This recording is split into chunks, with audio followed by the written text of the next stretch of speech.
ቅዱስ ኮሌጅ ተማሪዎች ዛሬ ደግሞ ሶስተኛው ክፍል ይዤላችሁ መጥቻለሁ። ፓስተር ሙሴ በላይነህ ነኝ። የክርስቲያን ካውንስሊንግ ኮርስ እየወሰድን ያለ ነው። ባለፉት ሁለት ክፍለ ጊዜያቶች ውስጥ በጣም ብዙ ጠቃሚና አስፈላጊ ነገሮች እንደተካፈላችሁ እንደተማራችሁ አስባለሁ። ዛሬ ሶስተኛው ክፍለ ጊዜ ይዤላችሁ ቀርቤያለሁ። በሁለተኛው ክፍለ ጊዜ ላይ የክርስቲያን ካውንስለር ስብዕና ላይ አተኩረን እንደነበረ ታስታውሳላችሁ። ለዛም ቢሆን የክለሳ ሀሳብ በማንሳት ወደ ሶስተኛው ክፍለ ጊዜ እንገባለን ማለት ነው። እንግዲህ አንድ ክርስቲያን ፕሮፌሽናል ካውንስለር ጥሩ አማካሪ ያነሳናቸው ሀሳቦች ነበሩ። እነዛን ሀሳቦች በጥቂቱ ከልስላችሁና ወደ ሌሎች ሀሳቦች እናልፋለን። የመጀመሪያው እንደተነጋገርነው ጥሩ አድማጭ መሆን አለበት ተባብለናል። ለምክር ፍለጋ የመጣውን ሰው ወይንም ሴት ለመስማት አቅም ያገኘ እና ጊዜ መስጠት የሚችል ሰው መሆን እንዳለበት ከፐርሰናሊቲው ተነስተን እሱን አስበን ነበረ፣ ተነጋግረን ነበረ። ሁለተኛው በካውንስለር እና በምክር ፈላጊው መካከል ላይ አቀማመጣቸው ራሱ ርቀትን ጠብቆ መቀመጥ አስፈላጊ ነው። ምክንያቱም በሁለቱ መካከል ላይ ጤናማ የሆነ የመካሪና የተመካሪ መንፈስ እንዲያርፍ በመካከላቸው ምንም አይነት የሚረብሽ አይነት ነገር መኖር የለበትም። ራሱ ምክር ፈላጊው አካል በተለይ ሴት ወንድ ጋር ከሆነ ምክር የምትጠይቀው በተቻለ መጠን አግባብና ፕሮፐር ያለው ድሬሲንግ ቢሆን፣ ጨዋ የሆነ አለባበስ ቢሆን ይመረጣል። ምክንያቱም በአንድ ወንድና በአንድ ሴት ረዘም ያለ ሰዓት ቆይታ ውስጥ የአይን ትኩረት የሚስባቸው ነገሮች ስለሚኖሩ የሚስብ ልብስ አለመልበስ እና ትክክለኛ ኖርማል የሆነ ሰውነታችን ሊሸፍን የሚችል ልብስ ቢለበስ ጥሩ ነው ተብሎ ይመከራል። ሶስተኛው በምክር ፈላጊውና በምክር መካሪው መካከል የአይን ላይን አይን ኮንታክት የምንለው ነው። ጤናማ የአይን እይታዎች ሊኖሩ ይገባል። ያም ራሱ አንደኛው የመግባቢያ መንገድ ነው። በአራተኛው ሀሳብን የሚሰርቁ ጉዳዮችን መከላከል። አማካሪ ቶሎ ቶሎ ሰዓቱን ባያይ፣ ሞባይሎችን ባያነሳ፣ የሚረብሹ ነገሮችን ባያደርግ፣ ጣሪያ ባይመለከት እና ልክ ሰልቹ አይነት ፊትን ባያሳይ ጥሩ ነው። ምክንያቱም ምክር ፍለጋ የመጣው ሰው በልቡ ጤናማ ሆኖ ሀሳቡን በትክክለኛ መንገድ መግለጽ እንዲችል ያደርገዋል። በአምስተኛ ጥሩ ቦታ ላይ መቀመጥ ወይንም አግባብ ያለበት የካውንስሊንግ ቦታዎች የምንላቸዋል። ለምሳሌ ሻይ ቤት መሆን አይችልም፣ ሆቴል መሆን አይችልም፣ ካፌ ምናምን እንደዚህ ላይ መሆን አይችልም። የሚረብሹ ኖይዞች ስላሉ ድምፆች አሉ። ሰላም የሚሉ ሰዎች መሀል ላይ ይመጣሉ። ኢንተራፕት መደረግ ስለሚችል በተቻለ መጠን ጸጥ ያለ ቦታ ቢሆን እና በጣም ትራንስፓረንት ያለው የሚታይ መስኮቱ ክፍት በሩ ክፍት የሆነ ደግሞ ቢሮ ቢሆን ጥሩ ነው። ብዙ ጊዜ በክርስቲያናዊ በፕሮቴስታንት አካባቢ ላይ ምክር ሰጪና ምክር ተቀባዩ በር ዘግቶ መስኮት ዘግቶ ያደርጋል እና እሱ አለማወቅ ስለሆነ እንዲሻሻል በፍጹም ይሄ አይመከርም። ፓስተሮች፣ ነቢያቶች፣ አገልጋዮች ምክር ለመስጠት በር መዝጋት መስኮት መዝጋት ተገቢ ስላልሆነ ፕሮፌሽናልም ስላልሆነ በራችሁን ከፍታችሁ መስኮታችሁን ከፍታችሁ እንድታደርጉ ነው የሚመከረው። በመጨረሻ ምክር ፈላጊ እየተናገረ ጣልቃ ለመግባት አለመረበሽ። በመሀል ላይ እየገቡ ኦኬ እሱ አንቺ ነሽ እንዴ? ኦኬ ያን ነገር አውቀዋለሁ እንትናንስ ታውቂዋለሽ እያሉ በመሀል ላይ መግባት ተገቢ አለመሆኑን በዚሁ እግረ መንገዳችንን ጠቅሳለሁ። የአማካሪው ማንነት ላይ እንግዲህ ያተኮርናቸው ሀሳቦች በተለይ ስለ ትጥቅ አንስተን ነበረ። አማካሪው ሊኖረው ስለሚገባው ትጥቅ ወይንም ደግሞ ቱልስ፣ ልክ ሐኪም ወደ የሕክምና ክፍል በሚገባበት ጊዜ ጋውን ይለብሳል፣ እንዲሁም መመርመሪያ ይይዛል። አንዳንድ የሚይዛቸው ነገሮች አሉ። ጓንት ሊያደርግ ይችላል። እንደየሕክምና ዲፓርትመንቱ የሐኪሞቹ አልባሳት ይለያያል። አማካሪም በተቻለው መጠን በሚገባበት ጊዜ ወደ ማማከሪያው ክፍል እና በተቻለ መጠን ዝግጅት ያደረገ ሰው መሆን አለበት። የእውቀት ዝግጅት፣ የስነ ልቦና ዝግጅት፣ የስሜት ዝግጅት፣ የሰከነ እና ሌላን ሰው ሊቀበል የሚችል ዝግጅት ቢያደርግ የበለጠ ካውንስል ሊደረግ የሚችለው ሰው በጣም ሊረዳው ይችላል ተብሎ ይታሰባል። የተረበሸ በዛን ቀን ሙሉ ጥሩ ካልሆነ ስሜቱን የረበሹ ነገሮች ካሉ ያንን የካውንስሊንግ ቀን ወደ ሌላ ቀን ቢያሻግረው ይመረጣል። ለምን ካውንስሊንግ ፍለጋ የመጣው ሰው ሊረብሸው ስሜቱን በደንብ አድርጎ ሊገልጽ እንዳይችል ሊከለክለው ስለሚችል። በእኔ ተሞክሮ እንዳየሁት ምክር ፍለጋ የሚመጡ ሰዎች ታዝበው ነው የሚጠፉት፣ አይመለሱም ማለት ነው። እንደዚህ አይነት ችግሮች በሚገጥማቸው ጊዜ ያዩና በሚቀጥለው ጊዜ ላይ አይመጡም፣ ፈቃደኛ አይሆኑም፣ ደስተኛ አይሆኑም እና እስከነ ችግራቸው ይቀራሉ ማለት ነው። ስለዚህ አማካሪው ሊያደርጋቸው የሚገባ ቅድመ ዝግጅቶች እንዳለ ለማሳሰብ ፈልጋለሁ። ከዚህ ቀጥሎ የምናየው አማካሪው ሊያውቀው የሚገባ ነገሮች። አንድ አማካሪ ለመሆን የሚፈልግ ሰው ሊያደርገው ወይንም ሊያውቀው የሚገባ መሰረታዊ ፕሪንሲፕሎች አሉት። እነዚህም በቅደም ተከተል አነሳለሁ። አማካሪው ሊያውቀው የሚገባ የመጀመሪያው ነገር ምንድነው? በሱና በምክር ፈላጊው መካከል ላይ የግንኙነት ገደብ እንዳለ ፕሪንሲፕል ነምበር 1 ማወቅ አለበት። የመጀመሪያው መርህ የገደብ ልዩነት። ምክንያቱም የምክር ፈላጋ የመጣችው ሴት ምክር ፈላጊ እንጂ ጮኛ አይደለችም፣ ሚስት አይደለችም፣ ዘመድ አይደለችም። ወደ ሌላ አቅጣጫ ሊያልፍ የማይገባ ሪሌሽንሽፕ ነው ማለት ነው። አንዳንድ ጊዜ በተሞክሮ እንደታየው ወይም እንደሰማነው ምክር ሰጪውና በምክር ተቀባዩ መካከል ገደብ የሌለው ግንኙነት ስለሚደረግ ወይም ደግሞ ገደብ ያጣ ስለሚደረግ ችግር አለው። ግን ገደብ ይኖረዋል። ገደቡ ምንድነው?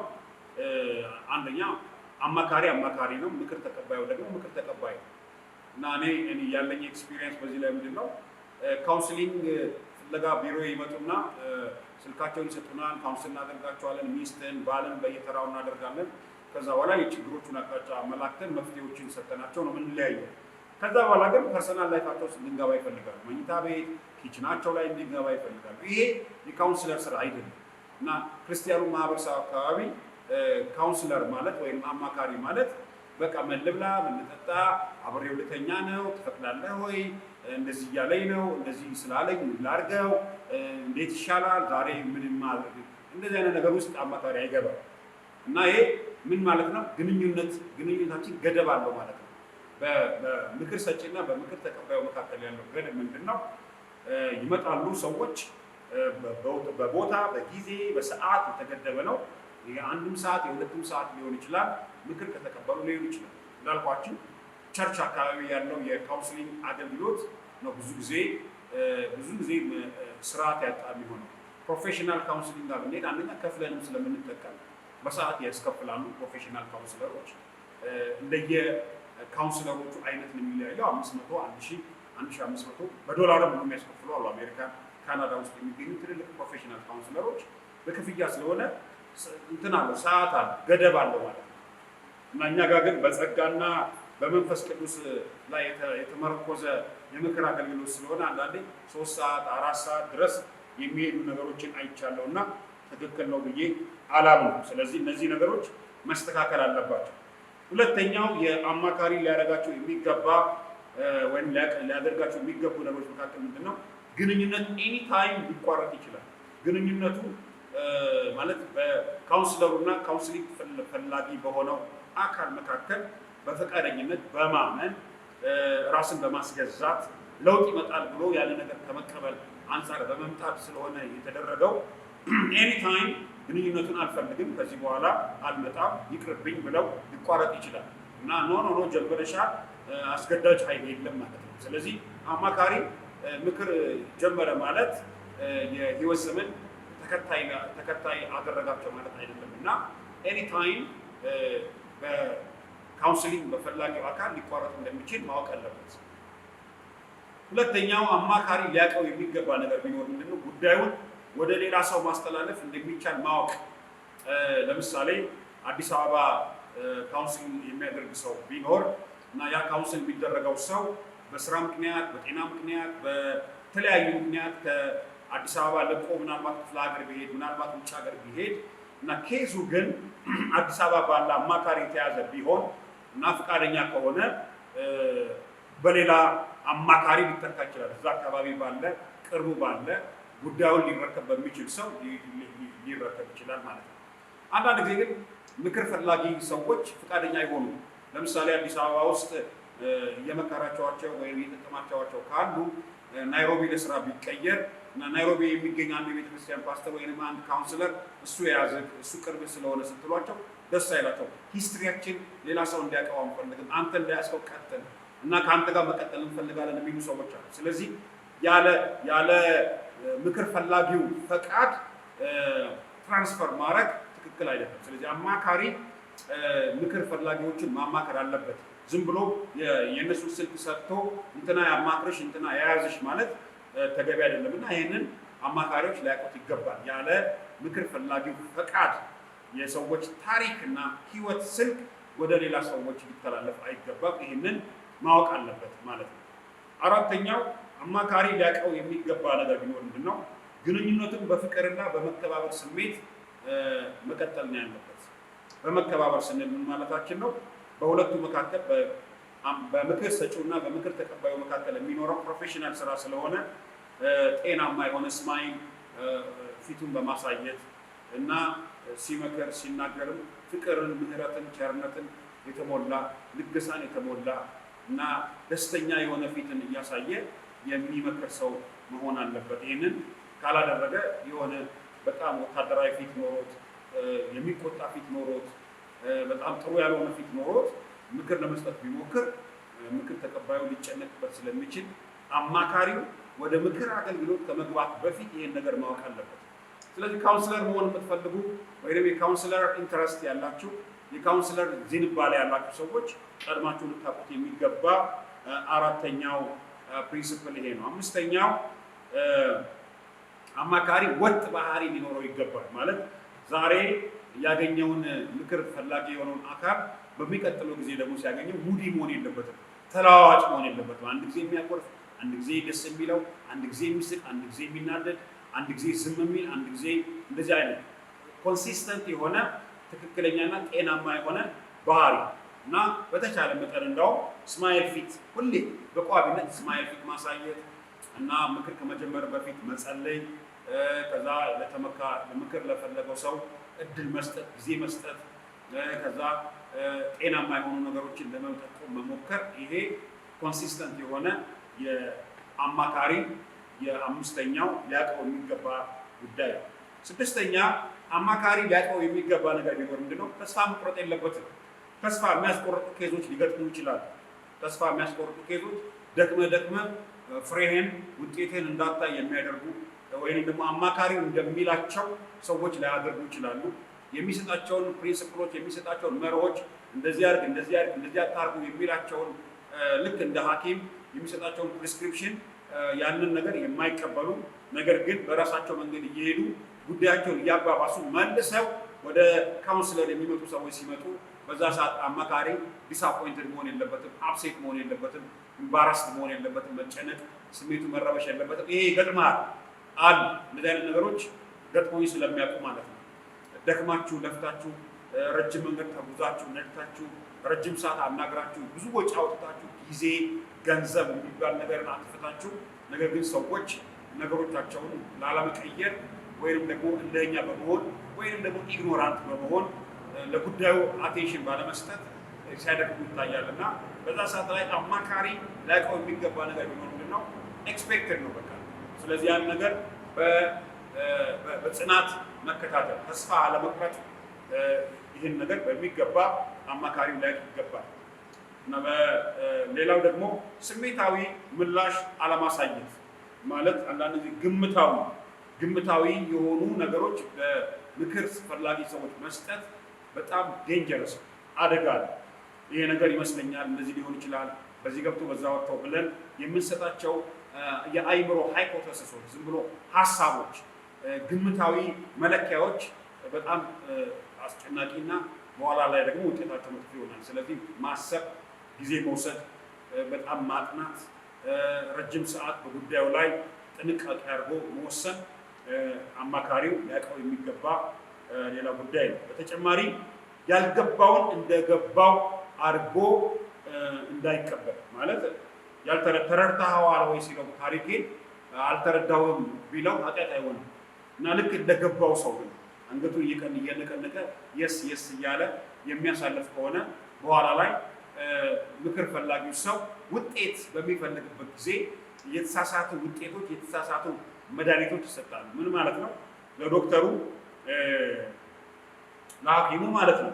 እንግዲህ ሐኪሙ በትክክል የፔሸንቱን ህመም ካልተረዳ ካልሰማ የሚሰጠው መድኃኒት ጥሩ አይመጣም። ለጉንፋን የጉበት መድኃኒት ሊሰጥ ይችላል ማለት ነው። ያ ደግሞ በሽተኛውን ሊገድለው ይችላል። ልክ እንደዛ ነው። ካውንስሊንግ ለሚፈልገው አካል የሚሰጠው የምክር አይነት በጤናማ ማድመጥ ላይ የተመሰረተ መሆን አለበት። በትክክል ካልሰማ ነው ለትክክለኛው ችግር መፍትሄ ልናገኝ አንችልም ማለት ነው እና አማካሪ ሊያውቀው የሚገባ ሌላው ጉዳይ ነው። እንግዲህ 9 ፕሪንሲፕሎች ናቸው ያሉት። 8ኛው ያልገባውን እንደገባው አድርጎ አለመቀበል ወይንም አለመስማት ወይንም አለመምሰል ነው። 9ኛው እያንዳንዱ ሰው ልዩ እንደሆነ ማጤን። አማካሪ ሁል ጊዜ ማወቅ ያለበት በቀን 10 ሰው የሚያማክር ከሆነ 10ሩ በባህሪ ዛሬ ምናልባት እሱን አብረን አሳያቸዋለሁ። ሳይንሳዊው የሰው ባህሪያቶች ፐርሰናሊቲዎች መለያየቶች አሉ እና 10 ሰው ቢመጣ 10ሩም የየራሳቸው ኳሊቲ የየራሳቸው ደስ የሚል በቃ ሰው ማለት ኮምፕሌክስ ፍጡር መሆኑን የምታዩት በማማከር አገልግሎት ውስጥ ነው እና አማካሪ የተለያየ ሰው ሲገጥመው የተለያየ ባክግራውንድ፣ የተለያየ የመናገር ችሎታ፣ የተለያየ የማስረዳት ችሎታ፣ የተለያየ መልክ፣ የተለያየ አስተሳሰብ፣ የተለያየ ምልከታ፣ የተለያየ አንደርስታንዲንግ ይገጥመዋል እና ይሄንን ነገር ሰው ልዩ ልዩ አይነት ነገር እንዳለው አማካሪ ሊያጤን ይገባዋል። እንግዲህ ይሄን ካልን ዛሬ ከዚሁ ጋር አሁን መጨረሻ ላይ ካነሳሁላችሁ ሀሳብ ጋር የተያያዘ ሳይንሳዊ የሆነ ጥናቶችን የሚያመለክቱ ሀሳቦችን እተውላችኋለሁ። 4 አይነት የሳይንሳዊ የሆነ የቤተሰብ አመለካከት እንዳለ ይነገራል እና እነዚህን የመጀመሪያ ክፍለ ጊዜያችን ላይ በዚህ 3ኛው የካውንስሊንግ ክላሳችን ላይ የምናነሳው ይሆናል። ሳይንሳዊ የሆነ የቤተሰብ አመለካከት አንደኛው አመራራዊ ቤተሰብ የምንለው ነው። አመራራዊ ቤተሰብ የሚባለው ምንድነው? እናትና አባት ተኮር ነው ማለት ከፍተኛ በራስ መተማመን ያለበት ቤተሰብ ነው። ትዕዛዝ ይበዛዋል፣ ኮማንድ ይበዛዋል፣ መግለጫ ይበዛዋል፣ መመሪያ ይበዛዋል፣ ቤቱ ራሱ መርህ ይበዛዋል፣ አዝዣለሁ ይበዛል፣ ተናግሬያለሁ ይበዛል። ይሄ ነገር በዚህ እንደዚህ ሆኖ ማለቅ አለበት የሚል የቤተሰብ አይነት አለ እና የተለያዩ የሰው አይነቶች እንዳሉ ማየት እንችላለን። ይሄ አመራራዊ ቤተሰብ የራሱ የሆነ ኳሊቲዎች አሉ። ኳሊቲው ምንድነው? ለምሳሌ አባትና እናት በኮማንድ በትዕዛዝ በመግለጫ በመርህ በፕሪንሲፕል ሲያሳድጉ ልጆቻቸውን በጣም ፖዚቲቭ ጎን አለ። ፖዚቲቭ ጎኑ ምንድነው? ልጆች በራስ መተማመንን ያበረታታል ወይንም በራስ መተማመን ኮንፊደንስ ውስጣቸው እንዲፈጠር ያደርጋል። መሪነትን ወይንም በራስ መምራትን እንዲለማመዱ ያደርጋቸዋል። ምክንያቱም የፕሪንሲፕል ቤት ነው፣ የመርህ ቤት ነው፣ መግለጫ የሚወጣበት ቤት ነው። ይሄ ነገር ስለሆነ ይሄ ነገር ሁሉም ቤት መቼስ የየራሱ ኳሊቲ እንዳለ ሁሉ የየራሱ ደግሞ ዊክነስ አለ እና በዚህ ላይ በአመራራዊ ቤተሰብ ላይ የምናየው ዊክነስ ምንድን ነው? ደካማ ጎን ምክንያት ተቀባይነት የለውም። በቤት ውስጥ ልጅ የሚያመጣው ምክንያት ተቀባይ የለውም። ሚስት የምታመጣው ምክንያት ተቀባይ የለውም። ቤተሰቡ በፕሪንሲፕል የሚመራ ስለሆነ ያ ፕሪንሲፕል ካልተፈጸመ ፌል እንዳረጉ እንደወደቁ፣ ያ ፕሪንሲፕል ካልተፈጠረ ወይም ካልተፈቀደ ወይም ተፈጻሚ ካልሆነ ቤተሰብ ውስጥ ግጭት ይፈጠራል ማለት ነው። ስለዚህ አመራራዊ ቤተሰብን ሚዛናዊ ለማድረግ ምን ቢደረግ ጥሩ ነው? ይሄ የራሱ ኳሊቲ ላይ ይሄ ኳሊቲ ማለት ምንድን ነው? በራስ መተማመን ኮንፊደንስ። ለምሳሌ ኮንፊደንስ አጥተው የሚፈጠሩ የሚወለዱና የሚያድጉ ልጆች አሉ። ከየት የመጣ ኮንፊደንስ ማጣት መንፈስ አለ።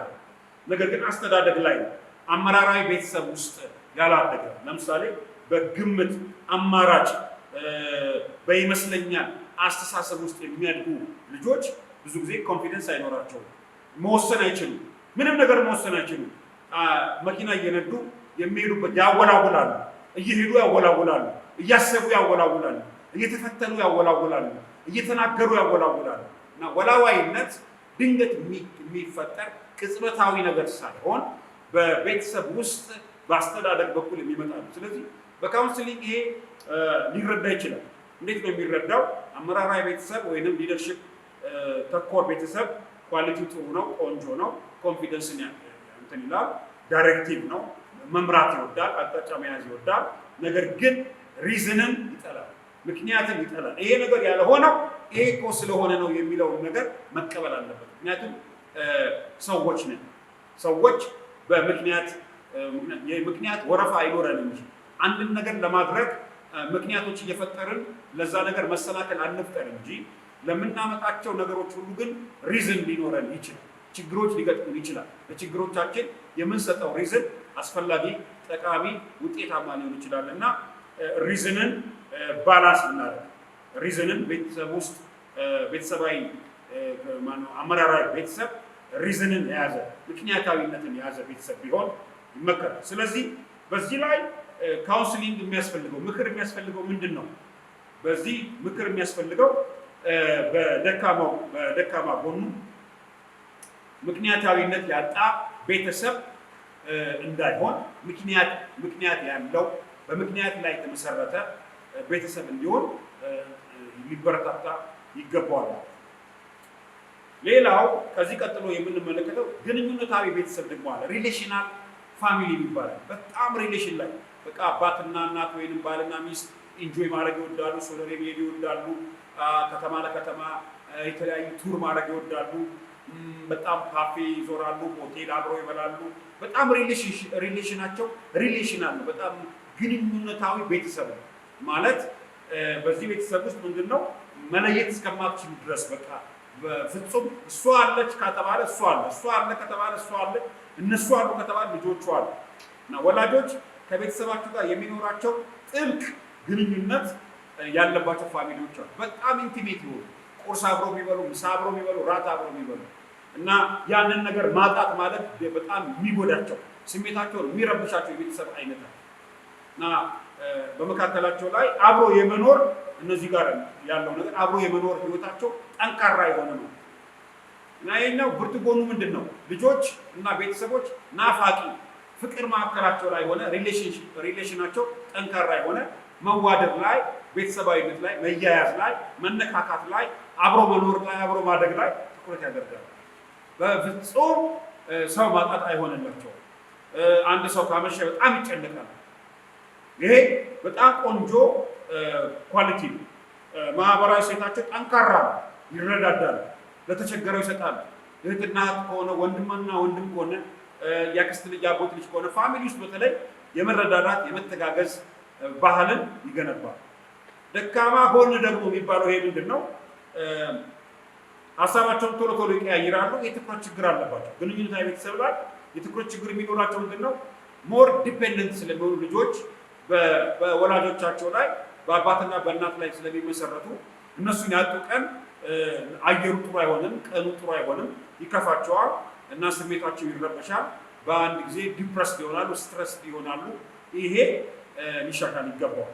ልክ ከአመራራዊ ቤተሰብ ላይ ስንመለከት ካውንስሊንግ ላይ ቀላል የሚያደርገው ምንድነው? አመራራዊ ቤተሰብ ዳይሬክቲቭ ወይም ሊደር የምናይበት መሪ የምናይበት ነው። እዚህ ጋር ደግሞ ሪሌሽናል ቤተሰብ የራሱ ኳሊቲ እንዳለ ሆኖ ሪሌሽናል ቤተሰብ ላይ አመራራዊ ቤተሰብ ቢጨመርበት፣ የአመራራዊ ቤተሰብ ፕሪንሲፕል ቢጨመርበት፣ የግንኙነት ወይም ሪሌሽናል ፋሚሊ ላይ ደግሞ ያሉ ኳሊቲዎች አመራራዊ ቤተሰብ ላይ ቢጨመርበት፣ ሁለቱ እርስ በርስ ቢያያዙ በጣም የቤተሰቡ አይነት ኳሊቲው እያደገ ሊሆን ይችላል። እንግዲህ ይሄ ቤተሰብ አማካሪ ያስፈልገዋል ብትለው አማካሪ ያስፈልገዋል። ለምን? ደካማ ጎናቸው ምንድነው? ይሄ የትኩረት ማጣት ወይንም ደግሞ ሀሳብን ቶሎ ቶሎ መቀያየር ጥገኛ ከመሆን የመጣ ነው። ቤተሰባዊ ቅድም የአመራራዊ ቤተሰብ ላይ ያየው ምንድነው? ኮንፊደንስ፣ በራስ መሄድ፣ በራስ መውጣት፣ በራስ መግባት እና እዚህ ላይ ምሳሌ መስጠት የምፈልገው ለምሳሌ አንዳንድ ቤተሰቦች በግንኙነታዊ ቤተሰብ ውስጥ ያሉ ልጆቻቸውን የትም ቦታ አይልኩም። 15 ዓመት ሆነው 20 ዓመት ሆነው አያምኑ። መኪና የሚገጫቸው ይመስላቸዋል። ሱቅ ሲሄዱ ግራ የሚገባቸው ይመስላቸዋል። ስለዚህ አባት ከልጅ ጋር ሱፐር ማርኬት የሚሄደው 20 ዓመት ሞልቶ ይሄ ምንድነው? ለልጆቻቸው ጥሩ ነገርን ሳይተዉ በጣም ከመዋደድ በጣም ከመቀራረብ በጣም ሪሌሽናል ከመሆን የተነሳ ሌላ ደካማ ጎን እንዲመጣ ምክንያት ይሆናል። ያኛው ደግሞ አመራራዊ ቤተሰብ ደግሞ ምንድነው?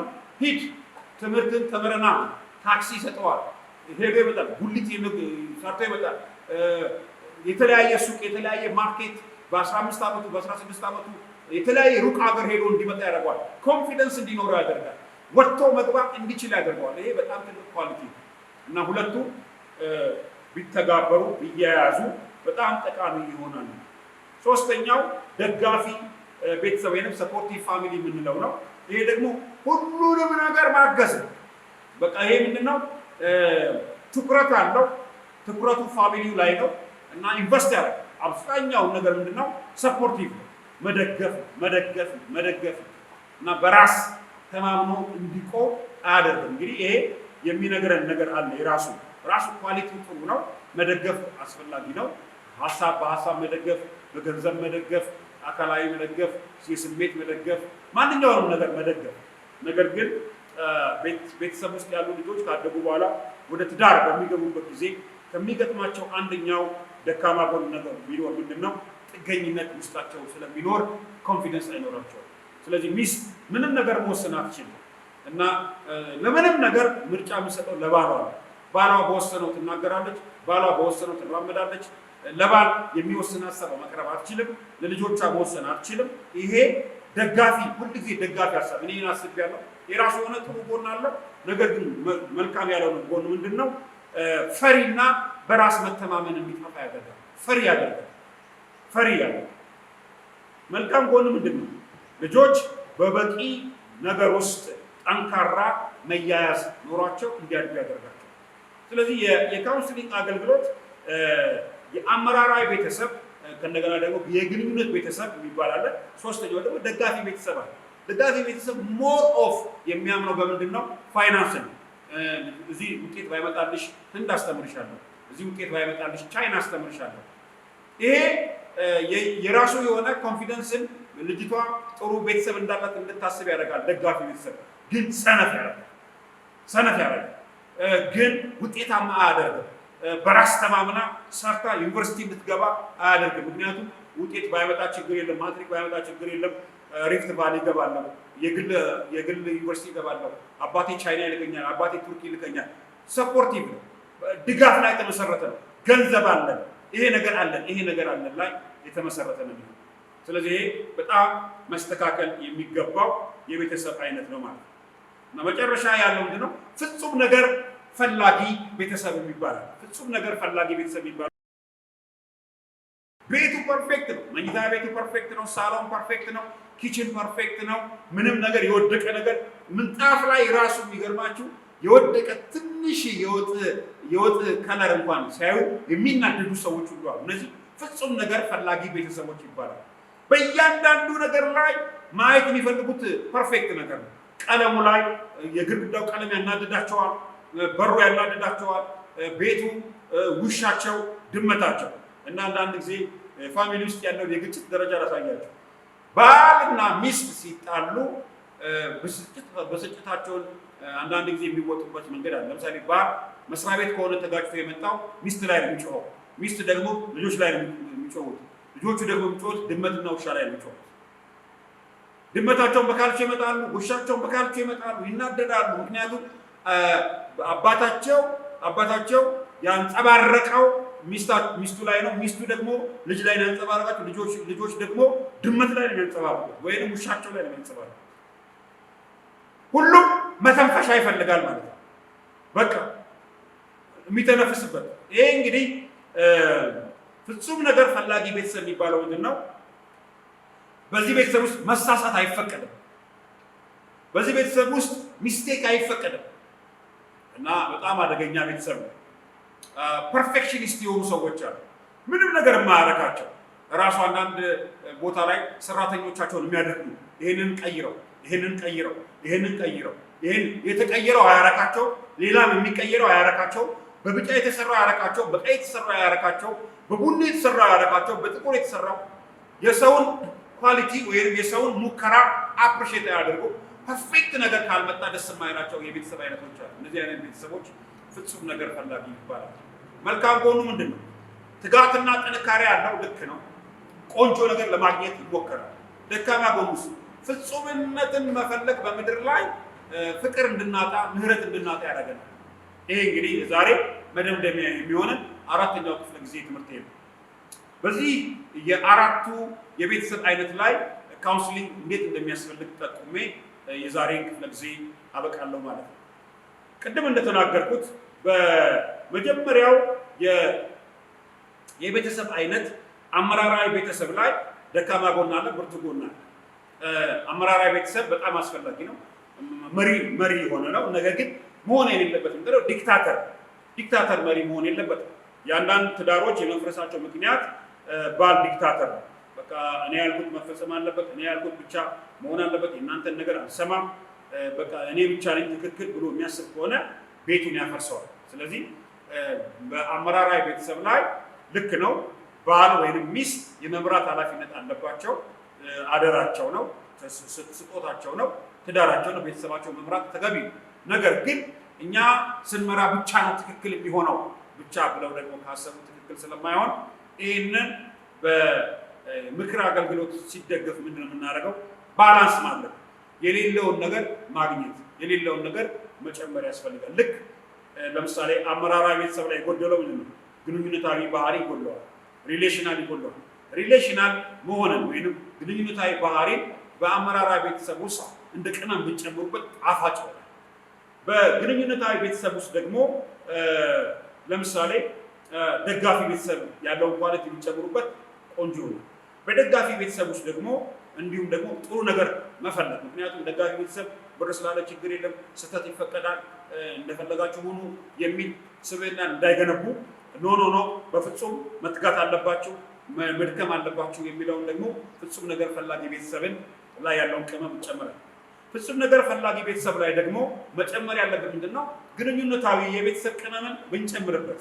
ምክንያቱም ስሩ፣ ድከሙ፣ ልፉ። እኔ እንደዚህ ብዬ መዝጋት እፈልጋለሁ። ስህተት አልባ ህይወት ልኖር አንችልም። ሚስቴክስ አሉ፣ ስህተቶች አሉ፣ ወደፊትም ገና ይኖራሉ። ተሳስቼ ነበረ፣ ገና ወደፊት እሳሳታለሁ። ለመሳሳት አስቤ አልሳሳትም፣ ግን በእውቀትና በመረዳት ተሳስቼ ለመኖር ሳይሆን ልሳሳት እንደምችል ግን አስባለሁ።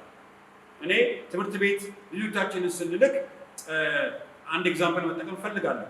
ለምንድን ነው ላጲስ ምንገዛላቸው? ኮምፓስ ምንገዛላቸው ለምንድን ነው? ልጆቻችን አመቱን ሙሉ ስለሚሳሳቱ ነው የላጲስ በጀት ያለው።